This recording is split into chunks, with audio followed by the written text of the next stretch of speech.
You know, I've sometimes gotten the criticism of caring too much about things that have nothing to do with America, right?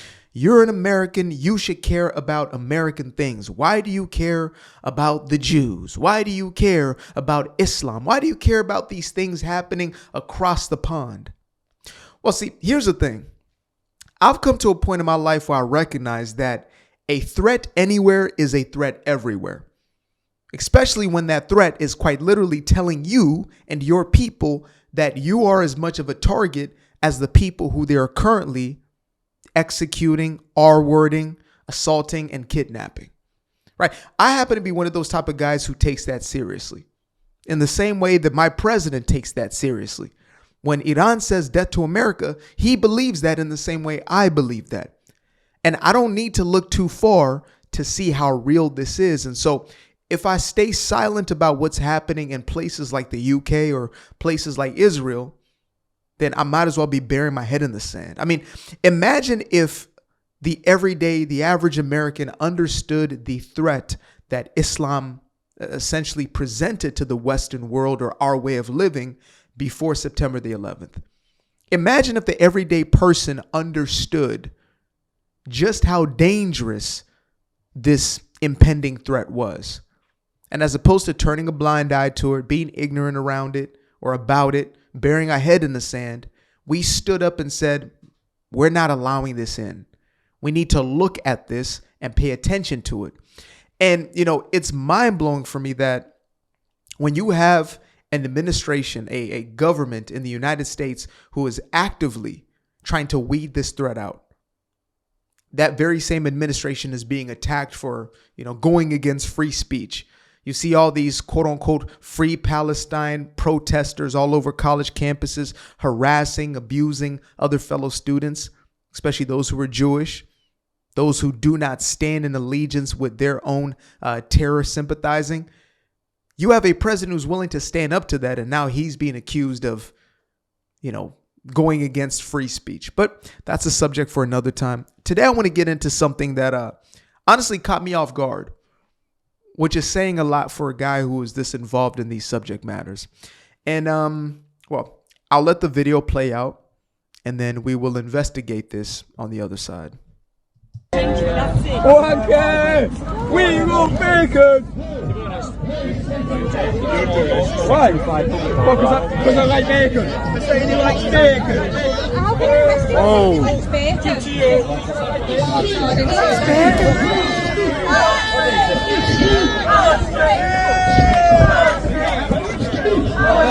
Actually, I'm not Australian. I'm not Australian. Are you getting this record?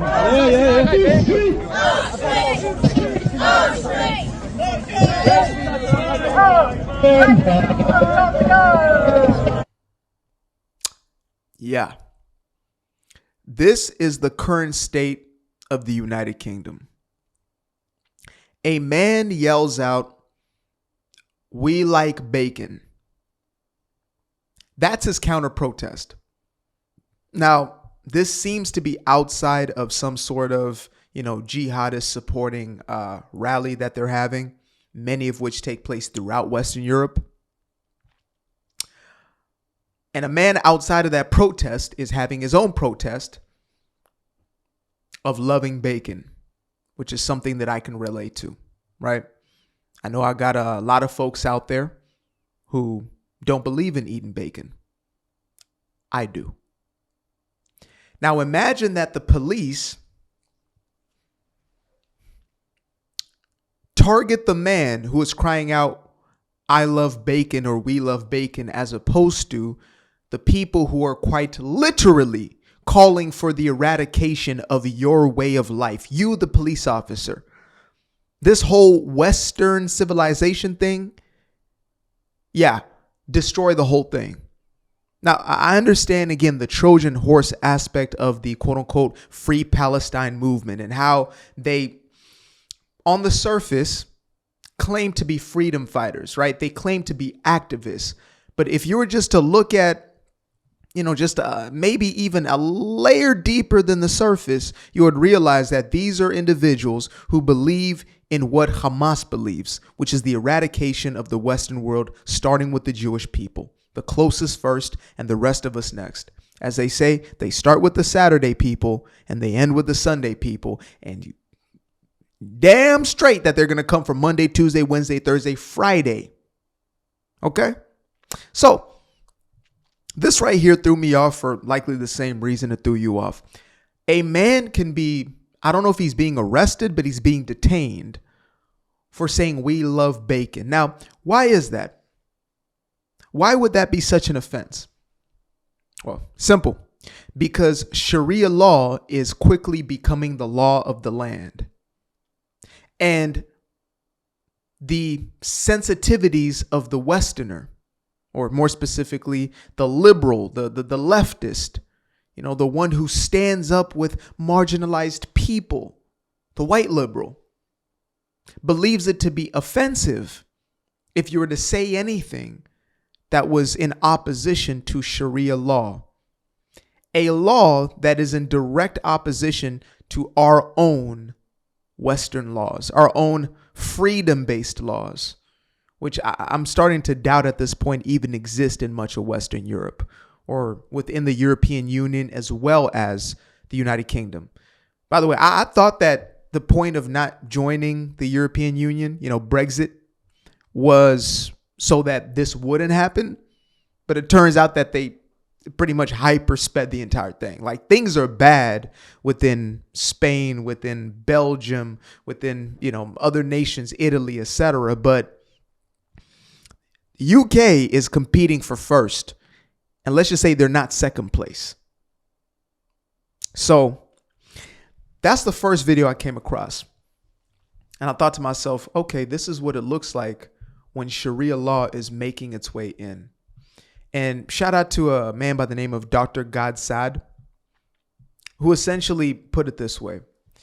Islam doesn't just look to make its way in with the iron fist necessarily, especially when it comes to the Western world, where they are interfacing with powers that they cannot defeat on the surface, right? They can't fight us and win the war in that way yet.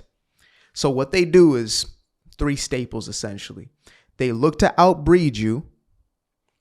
They look to migrate or to invade wherever it is that you live and to populate those areas and those spaces. And then they look to take your laws and to use your laws against you, or to place their own politicians in the space of yours. And that's how they'll take power. And once that is implemented, then they will do what is necessary to eradicate all those who do not submit. Again, Islam is the religion of submission. I believe the word itself means to submit. To submit to what? Well, to the laws that were put forward by a man by the name of quote unquote Prophet Muhammad. A suspicious character, to say the least. So I came across this video this morning, and I felt it was probably the best aligning sort of depiction, where you have one man who is, we love bacon, and he is pulled out of a crowd, dragged out of the scene. And now we have this also in the UK. You are racist, all of you. Okay, that's racist. No, take your hand. Take your hand. Take your hand. Walk away. Take your hand. He's not touching you. No, but don't. He's a big part. Don't do like that. Don't do that. Don't do that for me. I'm Palestinian man. Do not. I'm Palestinian man. Hey. I'm in a public. I'm standing there. Don't pressure that. I don't do it. All right, I'm it's not okay. going to. Go away from it. Let's take the picture of these five corrupt police. Come on. Leave me alone. I know what I'm doing. You know what he's doing. Yeah, you know. Yeah.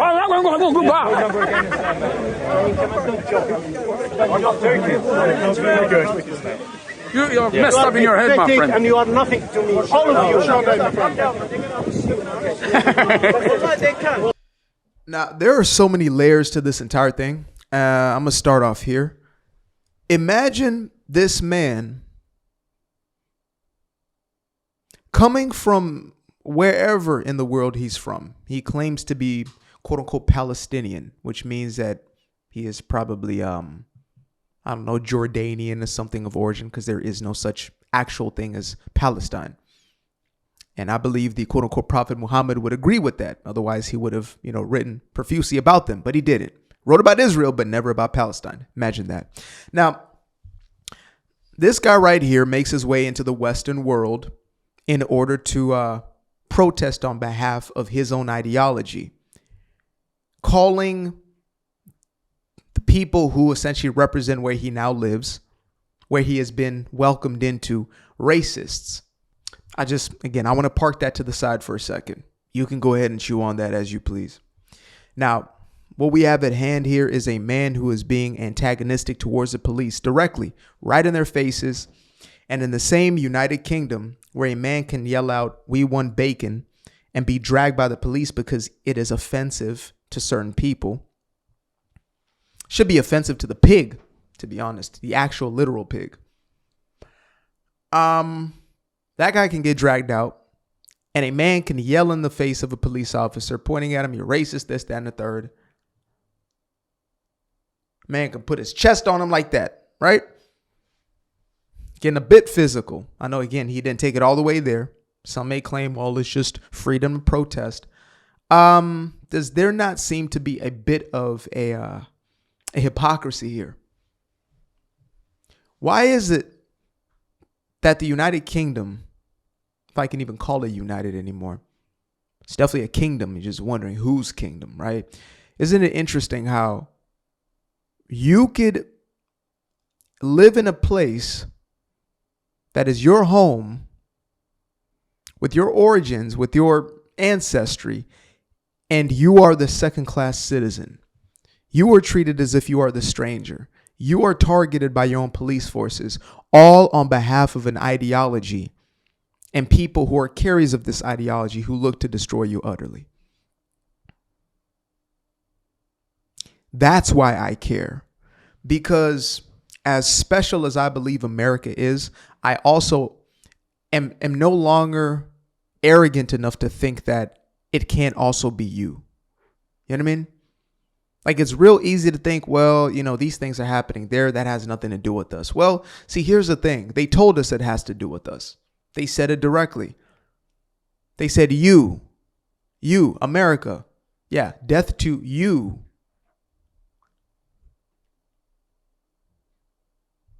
If you had the opportunity to know before something would take place and you had the power, because we do. That's why I speak on these things.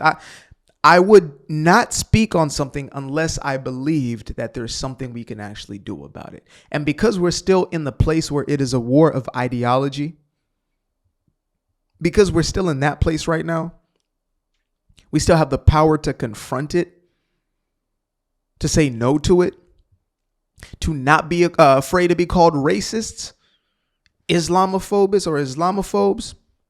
I'm okay with that. But one thing I'm not going to be is somebody who submits to an evil doctrine that looks to control the people around it and whose leaders look to do the most heinous things to other human beings. I'm not down with that. I chose the Western way of life for a reason. I chose the way I live for a reason. I chose to align myself with a God who is a peaceful, loving God for a reason, not one who calls me to destroy my enemy completely, but one who essentially calls for, bringing light to the dark, exposing the lies, exposing wickedness, turning from it, but not being complicit, not pretending as if it's not there, therefore aligning with it. I never chose that side. And I know it's easier sometimes to just kind of go along, be somebody in the crowd, buried in the crowd and not saying anything and not standing up for anything, but not on this side. So yeah, for my folks over there across the pond, I know that most people want what most people want, which is to live in freedom, to live, their lives as they choose to live them, to not be forced and to be subject to somebody else's rule. We have laws and we have structures and things of that nature, but there's something entirely different when an ideology looks to force you into something. You want to be able to choose. And I understand that. I get that, because in my own life, I've chosen not to obey God. I've chosen to obey. I've chosen not to obey. I've chosen to walk away. I've chosen to, to bow to false idols. I've chosen to do a multitude of things. But it's always been a choice. And that's the God-given aspect we've been given. It's choice. And I will fight for choice. I will fight for freedom to choose until my very last day, period. Appreciate you guys for tuning in. Now, if you'd like to stay around, make sure to click that little subscribe button down there, or you can show some love by going to the description below and clicking on the button titled Buy Me a Coffee. Leave a little something there, or click on the Cash App. Leave a little something here. Till the next time, peace. Aquarius. Where? I've been up for hours, I've been up for days, staring at the ceiling, I've been counting strays, I've been in my feelings, I've been out of mind, I've been getting visions of the other kind, I've been up for weeks, I'm in the count of blessings over count of sheep. I can never be the type to limit when it comes to me. I used to be the pleaser for the people.